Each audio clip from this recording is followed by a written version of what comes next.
Faut-il blâmer ou excuser Kylian Mbappé pour son geste? On rappelle que l'attaquant parisien risque jusqu'à 5 matchs de suspension. Flo Gazan, excusé pour la réaction, blâmé pour sa déclaration. Ne pas recommencer pour le censeur Dominique Grimaud. Attention quand même, Deva Padou, l'excuser une fois pour Vincent Duluc.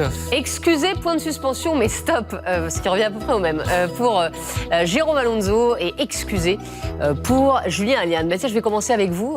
Jérôme Alonso, il faut l'excuser, mais enfin, après, c'est fini. C'est un joueur qui nous a habitués, c'est un joueur extraordinaire. Extraordinaire, au sens littéral du mot.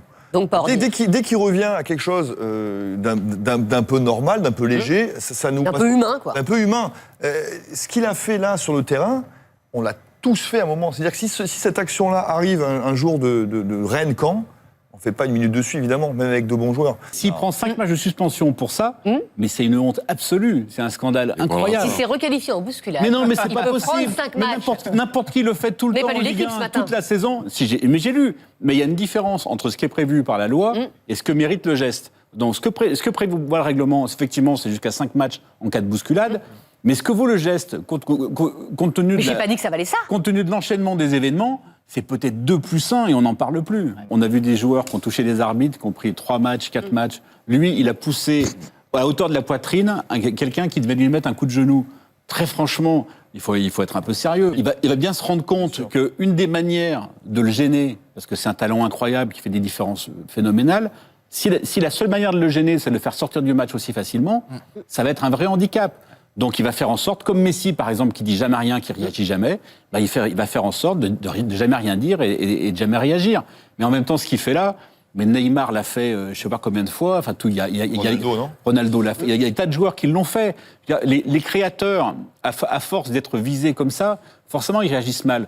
Honnêtement, je pense que si la réaction arrive à un partout et qu'il reste une demi-heure et que l'autre essaie de faire cette faute-là, je suis sûr qu'il comprend mieux que cette faute totalement gratuite alors que le match est fini, qui a juste pour but de le faire mal. Voilà, je pense que c'est quand même une des excuses qu'on peut lui trouver. Moi, ce qui m'embête, c'est pas qu'il présente ses excuses ou qu'il les présente pas. On est dans une société, de toute façon, maintenant, tout le monde doit présenter ses excuses. Donc voilà, il les pense pas, j'en sais rien, à la limite, ça m'intéresse pas. Ce qui me préoccupe, c'est que dans son esprit, alors j'espère que c'est que à chaud, et que quand on en reparlera avec lui plus au calme, il changera d'idée, c'est que dans son esprit, c'est justifié. Si c'est à refaire, je le referai. C'est ça, moi, qui m'embête. C'est-à-dire que là, si je le crois, et si je pense que sincèrement il le pense, ça veut dire que là, il y a la germe un petit peu Zidane. C'est-à-dire que Zidane, toute sa carrière, il s'est jamais rebellé contre les mauvais coups, les machins. Il s'est rebellé contre les actes d'anti-jeu et les provocations. Ça, il a jamais réussi à s'en défaire. Et pourtant, c'était Zidane. On peut pas dire qu'il soit idiot, Zidane. Mais voilà, c'était en lui, c'était machin. C'est ce que je veux dire. Et il a dit après 2006 qu'il regrettait pas d'ailleurs. Mais exactement, lui, il a jamais regretté. Et moi, je pense que ça, c'est un problème. C'est si dans sa tête, c'est justifié de le faire, quitte à prendre un rouge, et ben ça va devenir un problème parce que les adversaires le sauront et ils vont le pousser. J'espère que c'était juste à chaud. Voilà. Exact. Ah ouais.